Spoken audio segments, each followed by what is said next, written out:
family and friends. I just want to say welcome to the Way of Adrian's Life. This is my documentary part 1. And I just want to say that it all started at Joseph Avenue. And my name is Adrian Embracy. My maiden name is Adrian Patrice Moore. I was born April the 10th of 1985. And I'm the age of 36.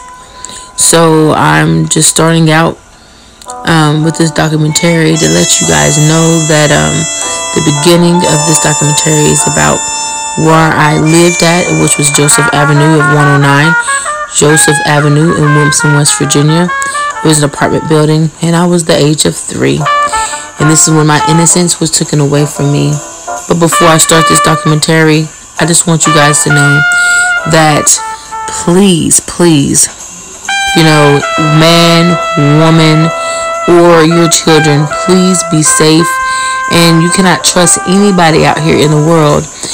Even though you may have a stranger that may come in your home, whether it's your mom's boyfriend or your dad's girlfriend, or even family and friends, uncles, cousins, anyone out here can, hurt you. We don't know what anyone is thinking. So you should trust no one. Even though they could be the nicest person or the happiest person ever, you have some really sick people out here. Not just men, but women also. So we have to protect ourselves. We have to protect our children. We have to protect our families and friends from those who are hurt. And we also have to speak up, because a lot of people out here in the world, they don't speak up. Even, I know it's too, like in families, even if a family member hurts someone or hurt a child or anything, a lot of them, they just keep it to themselves. But as people of the world, women, men, black, white, whatever color you are, whatever culture you are, please stand up.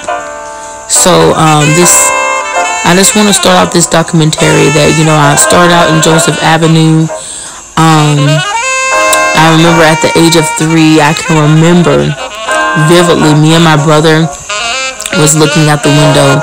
This is when my mother and my father had split away. I can remember my dad packing up his things, you guys.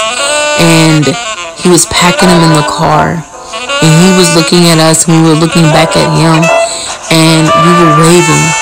But a child can never forget that feeling. I was really hurt at the time when my dad was leaving. I was so sad.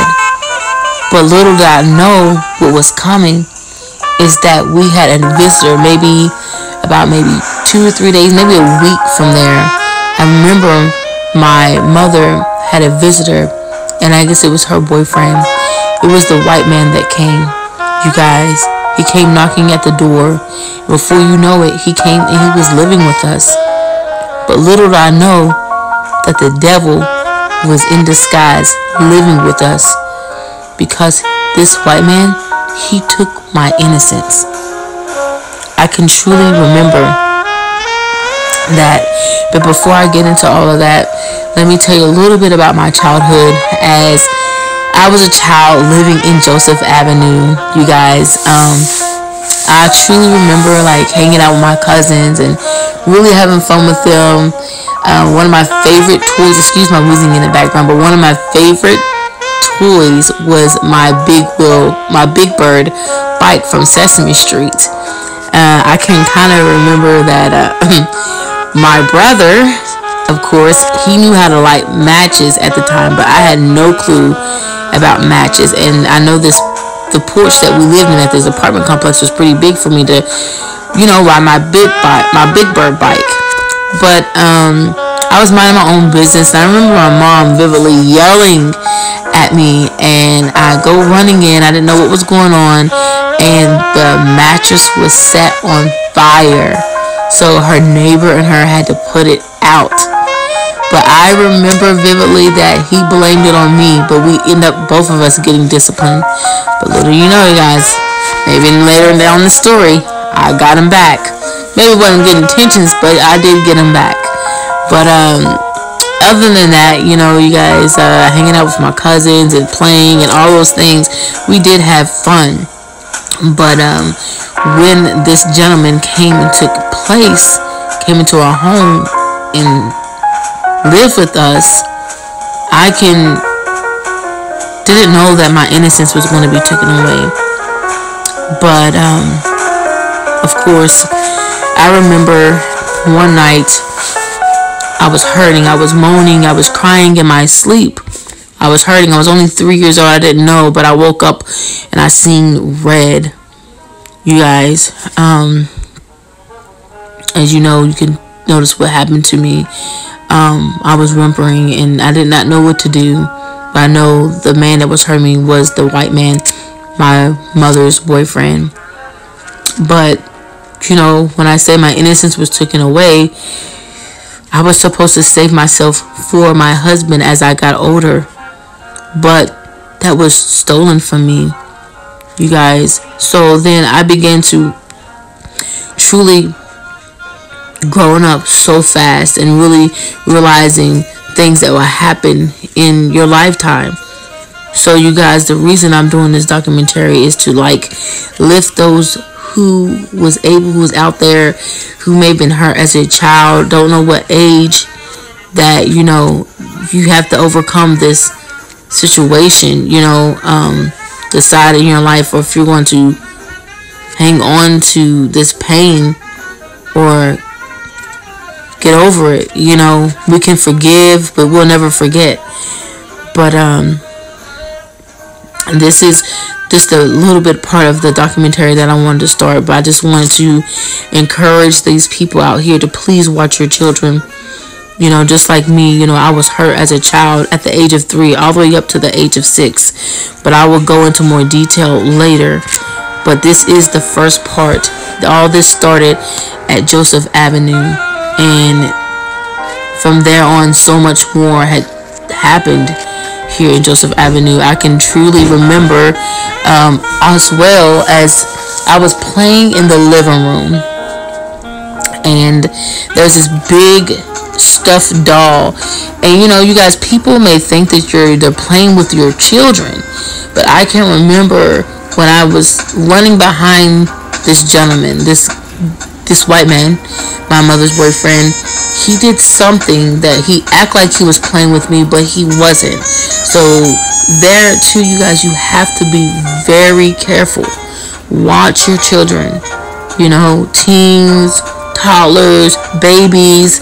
You know, we don't know who is the enemy or what they may do. They could be the nicest person, as I was saying at the beginning of this documentary.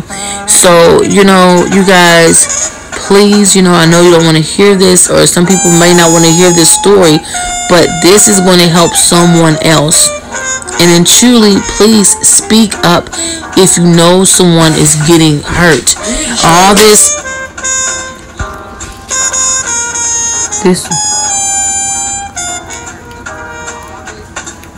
will really help someone else. You guys, sorry I had to cut that short, but I'm back again. But another thing I want to speak to you guys about, you know, a lot of us parents out here, our children are really young, and some of us do not want to explain to our children, you know, really letting them know what their private parts are. Now, some are, you know, private parts, and like really letting them know, you know, some people may have not been abused or feel like, you know, they don't need to explain this to their children. But people, let me tell you, I said family and friends, but also in school, you can't trust the teachers. You can't trust the other children who is in that school. I mean, anywhere you go. So it's very good for parents. I repeat, parents, whoever you are, to talk to your children. Let them know that if anyone touches them in an inappropriate way, or they feel like that, you know, that they're just let you know. You know, let them know that it's not okay, that it's not right for anyone to hurt them in an appropriate way, whether it's physically or verbally. You know, let them know. Talk to your children from the time that they're little. You may not think that these kids don't understand, but let me tell you, I was 3 years old.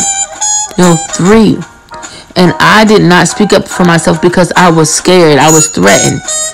But please let them know that you love them and that you're there for them. And if anyone tries to hurt them, that you're there and that you're there to protect them from danger. So, you guys, I encourage you to please talk to your children from the time that they're young babies all the way until they are adults. Embed it into them, because this world is a wicked place, but there is love and there is good people out there. So, I just wanted to do this documentary to encourage you guys, and I'm going to finish up part 2. It starts on Peter Street, where it really began, where this thing took really and run with it. But there's a lot of stories there on Peter Street. But I will do this later on, you guys. Until then, be you, be true, and peace.